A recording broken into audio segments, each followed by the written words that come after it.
Hey, this is Kyle Crawford from Strong Dads. Strong Dads podcast would love to thank the Crimers Beer House for coming alongside of us. The Crimers Beer House was started in 1982 by the Crimer family, and since that time, they have definitely become a Cincinnati favorite. So if you're looking for an incredible meal in an incredible setting, definitely go down to Route 128 and check out the Crimers Beer House.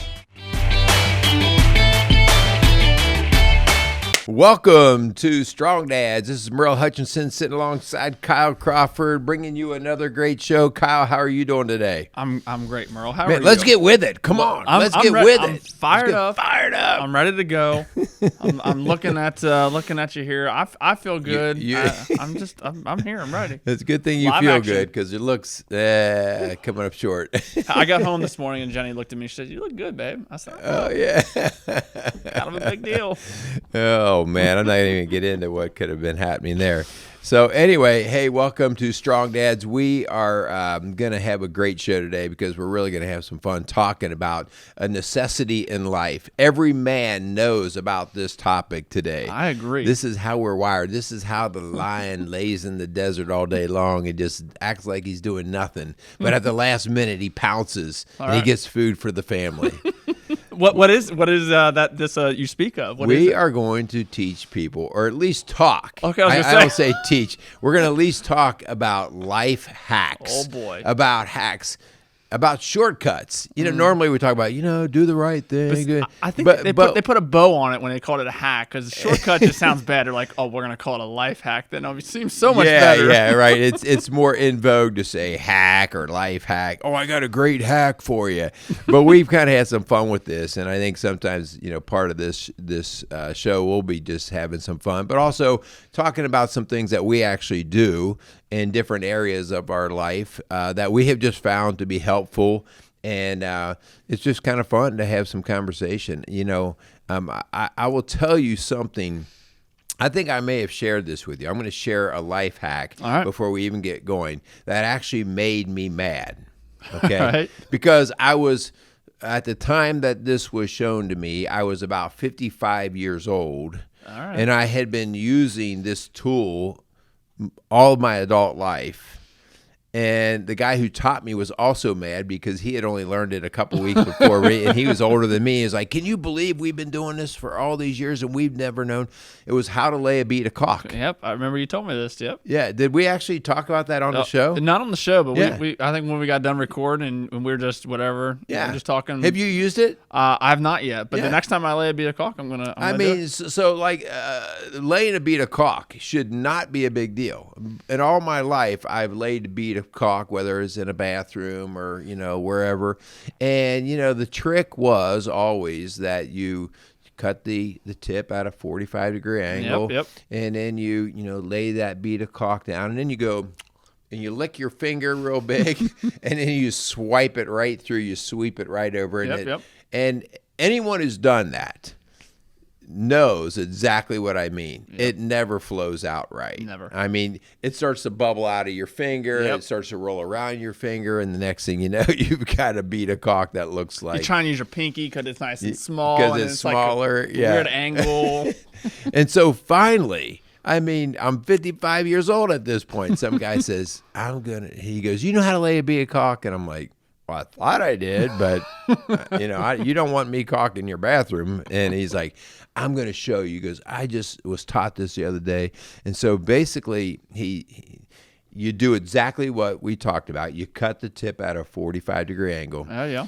You wet your finger, but then you take the tip of the tube, the caulk tube, and you put it into wherever you're starting. Okay. And then you put that wet finger right against the tip. You press it in there hard. All right. And then you pull the trigger and start gliding the finger and the tip together. And it will lay the best bead of caulk you've ever had. Unbelievable. And I am so stinking mad that it took me to 55. But at least I'm thankful that I have it now. Those are the things that the infomercials, they have those little rubber things that are. Oh, yeah. And it's just my finger's good too. I know this kind of works, but the next time I lay a bead of caulk, I'll have to. You got to do it, I'll man. record it and I'll show you. Record it, and you will be like, when I did that the first time, I'm like, that is the most beautiful bean of cock I've ever laid. Why? Why so late in my life? That's hilarious. So anyway, we're going to talk about hacks and just where and why and the good and the bad about them. Maybe before we do that, we should say thank you to a few people. Don't hack that are them. not hacks. Don't hack them off. Will not. Strong Dads, we would love to thank Crimer's Beer House for coming alongside of us. Crimer's Beer House. I think we potentially might be going to see them here soon. That's right. It's time for a little dinner night. Yep. So go down there, Route 128. Check them out. Let them know we sent you down there. Go tell Mark that we really appreciate him sponsoring us. And thanks so much for them. Yeah, we want to also thank Casey's Outdoor Solutions for being a sponsor of Strong Dads. Casey is a strong local man in the area who continues to do great things for our community in terms of just being supportive and encouraging. And so we want to thank Casey for his encouragement and support. So go visit him, located down outside of Lawrenceburg, Indiana, actually on State Line Road outside of Lawrenceburg. Yeah, they got so that big old sign right there. Cool, Yep. yeah, cool place. So, all right, let's do this, Merle. So the idea of the life hack, this is maybe just the nature of men. that we like to find the quickest, easiest, maybe shortcut route sometimes, because I'll be honest, when I'm scrolling through the old book of face, right, old Facebook, and there's videos of the life hacks, I always stop on those. Always stop on those. So this could make my life easier. Yeah, I mean, if it's going to save me 30 seconds to do something, and then the funny thing is there's another guy on the book of face that he's watching the same videos you watch, with the news feed where they do a life hack, and then he basically there's a life hack on this machine made thing to put a sock on, right? And it's supposed to be this life hack, and this guy stops the video and he's like, and he takes his foot and he puts the sock on, wow, that was really hard, right? So not all life hacks are created equal. No, some of them are just products trying to get a little bit of a dollar here and there.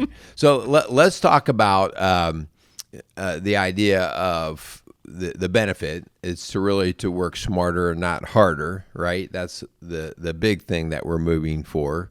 And the whole idea here is to conserve energy. Now, I do think this is sometimes funny. We talk about wanting to conserve energy only so that we can go lay our butt down and as if we need to save more energy in a lot of respects.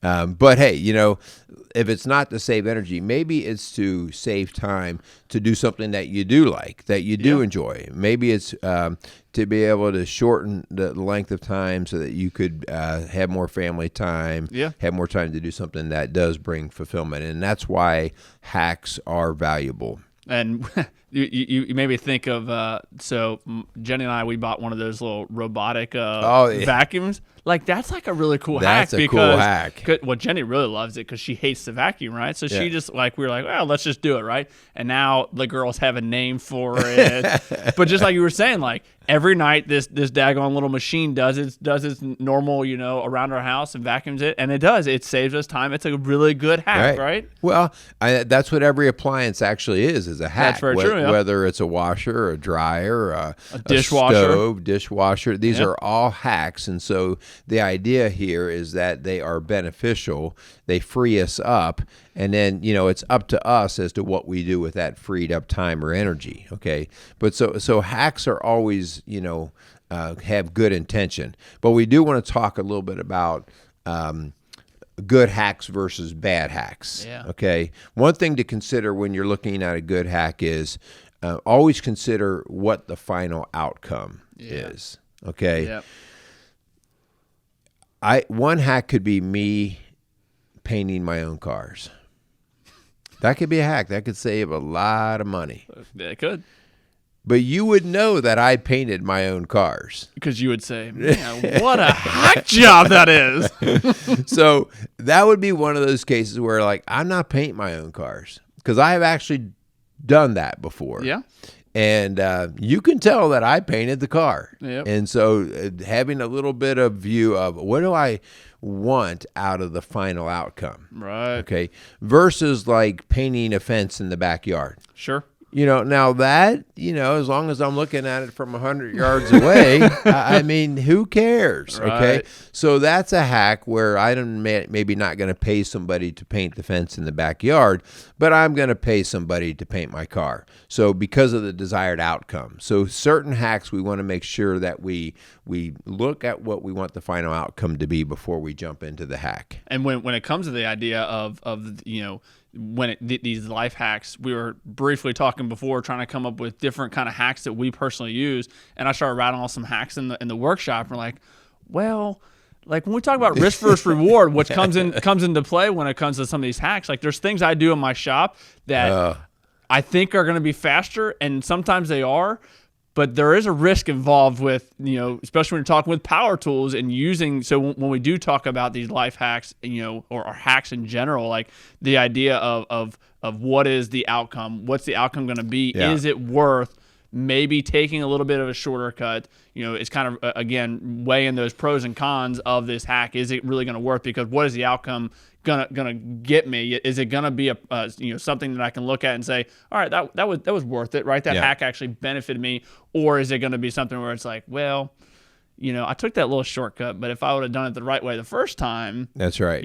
So when it comes to those hacks, like really looking at what is the outcome and that risk versus reward type idea. I've paid for many of my hacks, whether it was an injury or something broken or damaged. And so as we get older, understanding like, okay, wait, is this worth the risk and what the outcome could be? And sometimes it's a percentage thing, right? It's just like, well, there's the percentage of that screwing up or going wrong are low. So, but you do have to weigh that.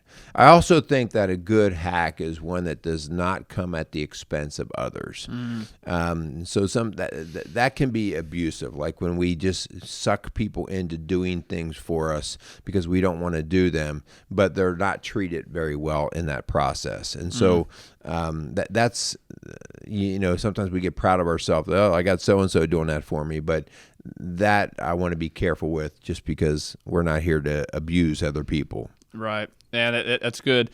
When it comes to these hacks, I can't tell you the number of times that I've thought about myself in this, and then I see other people where sometimes it's like you spend more time trying to come up with different ways to work around the problem and work around the issue at hand versus just taking the time and actually going and solving it. Just doing it, yeah. So when it comes to these hacks that these short the shortcuts we're trying to take, sometimes we just need to like take a step back and be like, all right, I've spent the last 3 hours trying to come up with a shorter way to do something that may only take me 10, 15 minutes, where if there's 3 hours, I could have done it 10 times over, right? How often have you looked at your kids and like, you've spent more time trying to figure out how to get out of work than it would have just taken to do the work? Yes, that is it. So we can be guilty of that too. And then one cool thing about a good hack is always worth bragging about.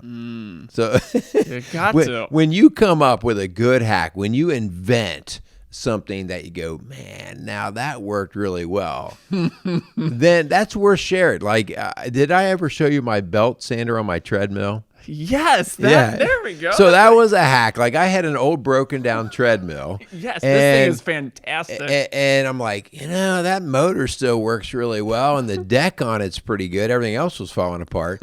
And so I started looking around for the idea of, I wonder if I could buy a belt instead of the running belt that you run. I wonder if I could buy a belt, a sandpaper belt that would fit that. And I found this company that made these belts. And I bought a couple of these belts, and I put that on that treadmill, and I mounted that treadmill deck up a little bit, and that is the coolest sanding hack that I have. You got to be careful, though, because that thing will grab a block of wood and throw it right out of your hand. So you don't want anybody sitting on the end when the treadmills come out. You don't want anybody on the end because they might get, impaled by a piece of wood. But that's a cool hack. That's something I like to kind of brag on that one. Well, let's do that. Let's talk about some different odds and ends hacks that we either have used or have seen when it comes to different parts of our life. So the first one, let's talk about different hacks around the yard. Yeah. So let's start outside first. What are some good hacks that you got for outside? So this depends too on whether you're a yard geek or not. You know, Okay. some guys just like, I just cut it, I don't really care. But some guys are really into the yard, and I'm probably somewhere in the middle. Like I like the yard to look pretty good, but I'm not like my father-in-law, who I just love, and he's a great man. That guy, we used to tease him. He's out there with a little shears and he's measuring. I mean, his yard looks awesome. It always looks fantastic. So, but one of the things is most people cut their grass way too short in an effort to think that they're going to cut their grass less. Yep. But the bottom line is when you cut your grass too short, it browns out faster. Yep. Right? There's not as much substance there to hold the moisture in and to protect the ground underneath. It doesn't create the shade to the ground. So one simple hack to have a better looking yard is to always cut it at a longer height. So in other words, we're going to cut it to 3 inches instead of 1.5 inches. Cut it to 3 inches. It'll still grow the same amount each week, but you'll at least have a yard to get you through a more dry season, which has not been a problem this year. Not at all. Well, so I actually, it's been a while now, but I actually used to cut grass on the side at the firefighting. And one thing, a hack here for you guys out there, if you've ever driven around neighborhoods and you see the yards that are real nice and striped. Yeah. So just a little hack here. If you cut your grass, because all you're doing when you're striping your grass, you're just bending the grass blades. You're not actually like breaking them. You're just bending them. If you always start your first cut to the sun in your back, your stripes will look so much better. Oh, that is a cool hack. So if you put the sun right to your back on your first time you go down, the sun right to your back, the way the sun will hit the stripes. Really nice. That's nice. I like that. So I like there that. Go. That's See, cool. Life hack for you. Okay, guys there you out go. So now you can get that cool look. Yep, there you go. All right. How about just I hated this one job when I was a kid. I would cut the grass, but my dad would always say, when you're done cutting the grass, rake the grass. Oh, no. I'll cut grass all day, but that rake never fit my hand very good. I hated raking grass. Yep. And so that whole idea of I still occasionally see people that will rake their yards or have something to rake them. And, a simple hack to that, get some mulching blades. Get a mulching kit on your mower, whatever it is. Might cost you a couple $100 or whatever at max to get the whole kit. But it's actually fertilizer in your yard all the time. It cuts the grass clippings up into a lot smaller little pieces so they fall down rather than sit on top. And it just is actually so much better for your grass in the long run because it puts the nutrients back into the ground. So no more rakes, man. We don't do rakes. Yeah. That's a hack that needs to be done with. Yeah. So now again, these are different hacks that we found, and they're worthy to share. So that means it's a good hack, right? Yeah. so let's move into the house. And you were telling me this one before, and I've never heard this. So Jenny, listen up. We might be using this one. So we have a wood table in our kitchen, and I have kids. And I'm guilty as well. So anytime somebody has water, condensation on a glass or whatever, or if I take and put my hot coffee cup or something on there, they pick that up. There will be a ring, a water ring on the table. And this table, just for whatever reason, because of the pores in it or whatever, the finish on it, it gets that ring right now. And I look for all kinds of ways, to buff those things out and everything. One hack that I ran into that a lot of people bragged about was to take mayonnaise and put it over top of that ring and let it sit for, I forget, it's like maybe an hour or something like that, and then buff it out and it'll be gone. I tried that. I would just say from my experience, it didn't do a very good job. It helped blend things a little bit more, but it didn't pull anything out. The hack that I found for any of those water rings that I use all the time for our kitchen table is take a cotton cloth, like a cotton t-shirt or something, lay it over top of that ring, get your iron, get it good and hot, and put it over, start ironing the cloth over top of that ring. And that will heat up that moisture that's actually making that ring down in the wood, and it immediately gets sucked up into the cloth. And so you have to be careful. You just can't stick it on there and go walk the dog for a while. You'll burn your table up. But you hit that for a little bit and you pull it up and you check. If it's not gone, you hit it a little bit more. You got to be careful because if there's a finish on there, you don't want to melt any finish. But it does a fantastic job on my table. Always a disclaimer alert, though. I'm not responsible for you burning your table up. Merle, I have a hack for your cup dilemma here. Yeah, what's that? A coaster. A coaster. You know, it's a wood table. You put a coaster down. Yeah, right? Am I right here, guys? Get on to the next deal. I mean, okay, right? get on to the I think next a coaster deal. would work. Yeah. Well, you've written something about a vinegar cleaning your countertops. What? I've never heard this one either. So people are always looking for these different cleaners and different things. Whether you're going to be cleaning the floor, like a wood floor or a countertop, and vinegar is acidic, and so if you take white vinegar. Okay, take white vinegar and cut it usually like a 2-to-1. So 1 cup of white vinegar, 2 cups of water. Put it in a spray bottle. It is a very effective cleaner, disinfectant, and is good on your wood floors and stuff. So we use that a lot around the house. All right, I like it. So if you don't like the smell of vinegar, you may not go there. I'm out. Yeah, I'm not a fan of that. Or you can put different lemon oil scents and stuff like that in it. Now it's getting complicated. Yeah, just mix as many chemicals together as you can. No, don't do that. Let's move into my area. Let's hear your domain, the workshop. The workshop. And it's funny because as we were kind of brainstorming about this, I don't know if it's just like if I'm in the midst of a project, I'm sure there's a bunch of shortcuts. Again, some maybe not so safe, some other ones are better.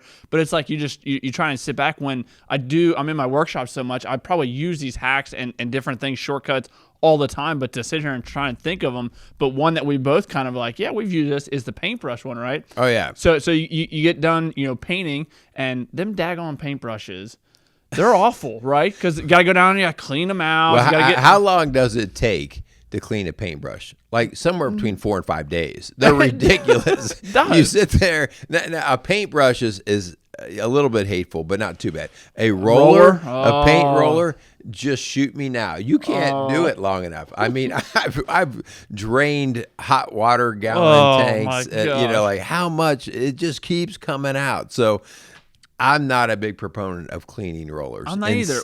Which leads us to this hack. So what I typically do is I'll take my paintbrush and or roller and I will put it in a Kroger bag or a Ziploc bag, and I put them in the refrigerator. And the cold temperature, however the science works on that one, but it works because it keeps the paint wet, and the next day, 2-3 days down the road, you can pull it out of the refrigerator and you can roll it like a fresh paintbrush. It's so actually pretty good. The plastic doesn't breathe, so it basically keeps all the moisture in, so the brush can't dry out. So especially like if I'm in the middle of a paint project, everything from I'm going to take a break and go eat lunch or something like that, you do not want a roller or a brush to just sit out even for an hour. Yep. It'll get crusty, and then when you go back to use it, it won't roll or brush well. So always, I keep some plastic bags or even some Glad wrap or whatever, and just wrap that dude up. Take your break, and I've had them sit for a good week, which I'm not saying that you should do that, but I've had them sit and I undo them like, hey, this dude's still ready, and it rolls away. And we were talking about this before, again, just kind of brainstorming the show, and something that in my workshop I discussed, we did a show on a workshop about my whole setup, and the same can be said if you guys start to look at wherever you work at. I know for me in the fire world, we always have everything ready to go. And maybe a very simple hack, but we prepare everything to be ready at a moment's notice. So when it comes to the fire truck, like all the tools that I know I'm going to use, I have I can reach them right away. In the back of the medic, like we have things staged that I know that if a patient is having trouble breathing, I can grab something really quick. It's right here. We have stuff just taped up on the wall of our medic units. That way it's quick and easy to grab. Little stuff like that again, that to me, that's why sometimes it's hard to think of like life hacks, because we just naturally just do these things that set ourselves up for success. Again, when we start to weigh those life hacks, like, because in the back of a medic, we are talking about seconds. Every second counts, especially, you talk about heart attacks and strokes. Like, I need to be ready at a moment's notice. I don't have time to dig through a bag to find the equipment that I need. That's why we have everything staged and ready to go. Yeah, I mean, that you actually bring up a great point, because I think sometimes we think of all these shortcuts, but we don't think about them on the front end of building or designing something. If like when I designed our house, Linda and I had a lot of conversation about how I'll say to hack the house so that it was easy to live in. And so something very simple, I'm not really concerned about how other people's homes flow. I'm concerned about how my home flows and how our lifestyle is.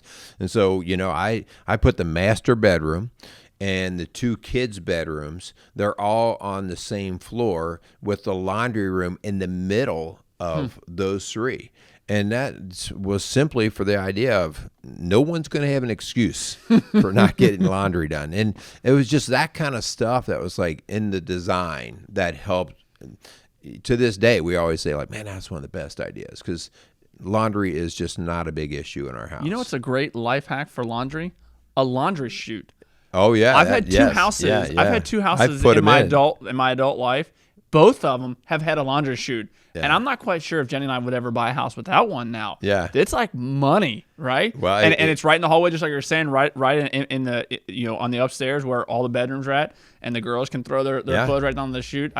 Maybe Jenny would probably tell you more times than not, I still have a tendency to sometimes just throw my clothes on the ground. But that's because you are a hack. It's there for me, right? Yeah. Okay, how about let's go in quickly to the fitness world. Yep. Okay, so this is an area that I work through, and I'll be the first to tell you, one of the things that people know about me and my working out, and my wife knows about me, is I am all about bang for the time buck of fitness. Sure. I learned a long time ago the last thing that I want to do is hang around a gym all day long.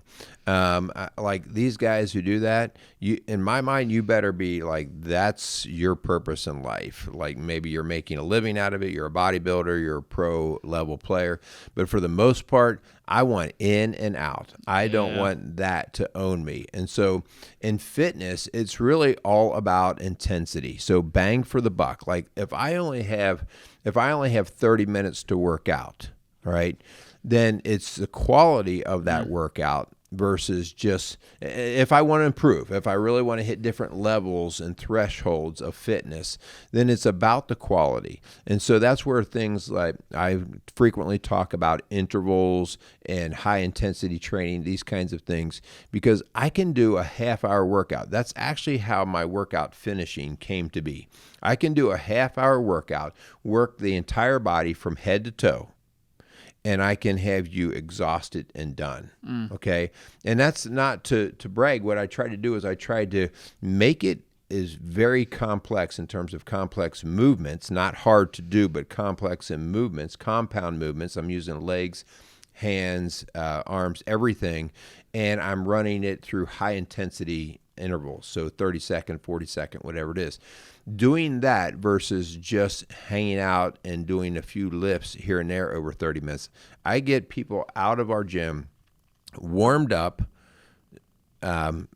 into their workout, cooled down, and stretched the whole deal for an hour.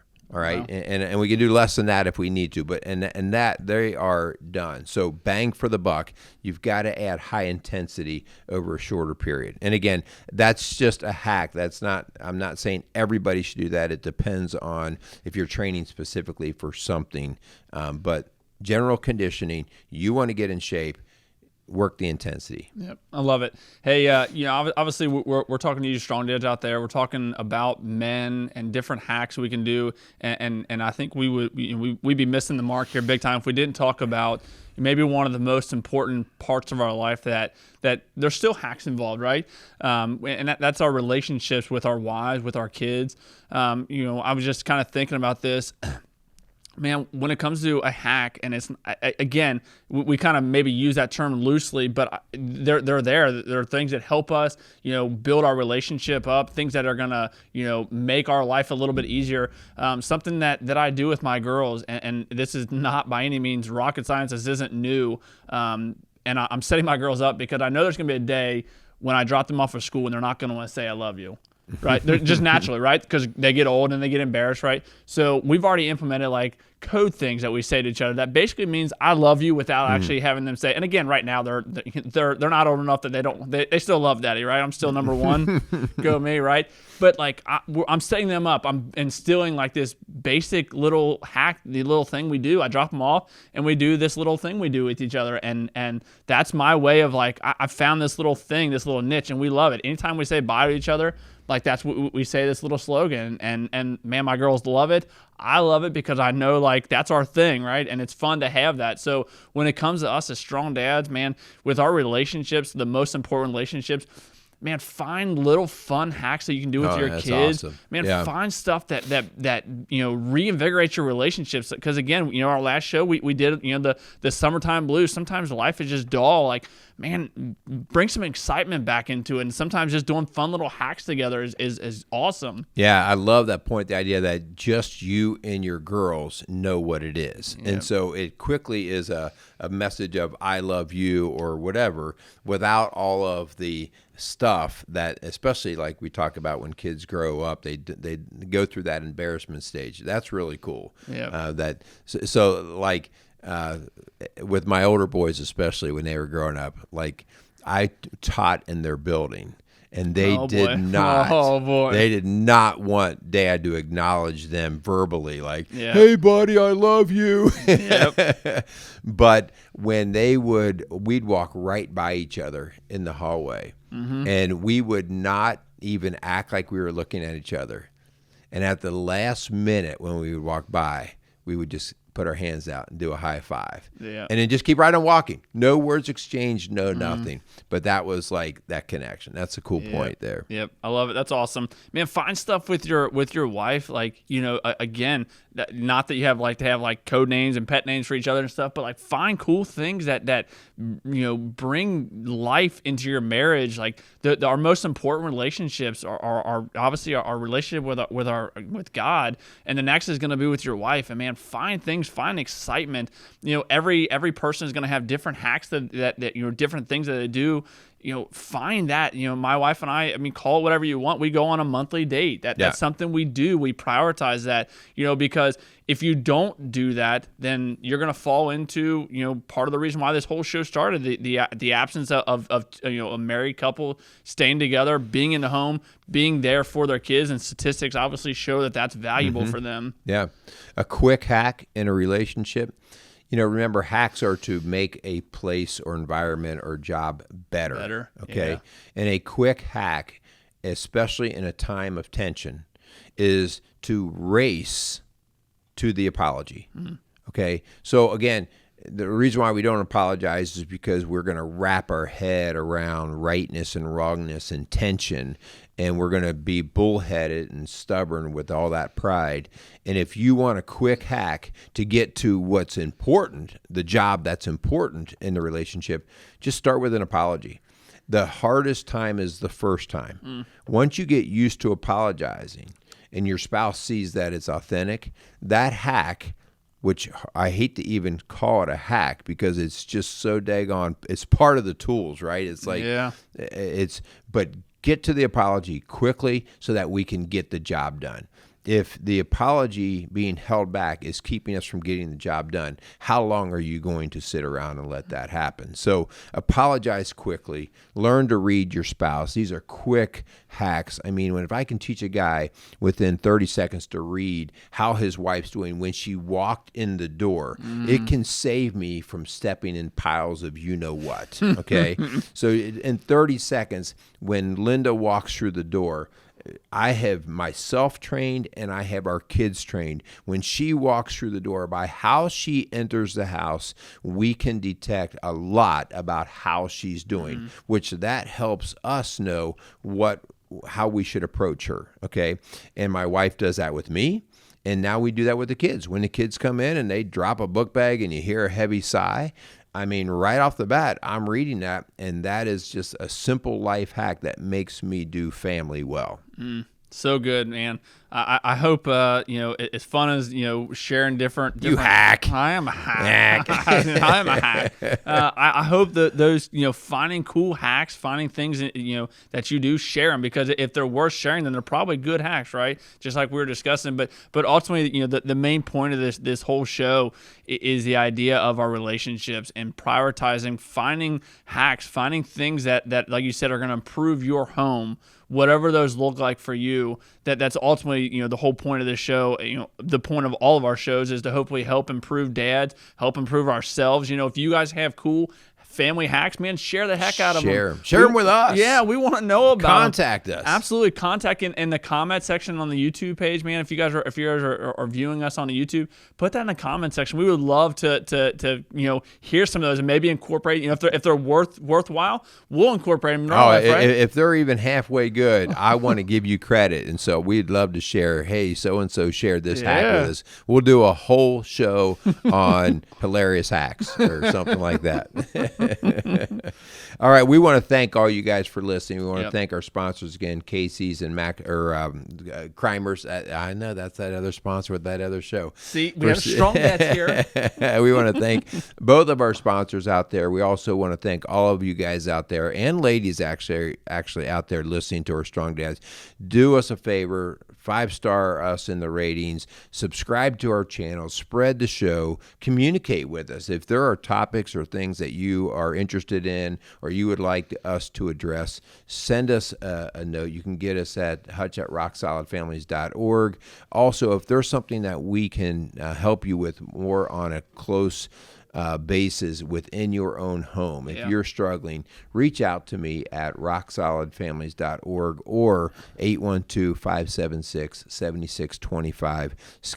Let's talk and see if we need to schedule an appointment, see if we can help you out. Awesome. Really appreciate you guys. Go out there and meet some strong dads. Go find some hacks. Don't be a hack. Don't be a hack. That should be the title of the show. Don't be a hack. Find a hack. Don't be a hack. There we go. There you go. We got it. All right. Thanks, guys. Casey's is a premier garden center and gift shop located in Lawrenceburg, Indiana. Casey's offers a wide selection of plants, landscaping materials, home and garden decor, and gifts for every occasion. Casey's is committed to providing exceptional service, a unique shopping experience, and value to every customer. Stop in and see what makes Casey's so unique. Located at 21481 State Line Road, Lawrenceburg, Indiana, or call 812-537-3800. Let Casey's help you add beauty to your home.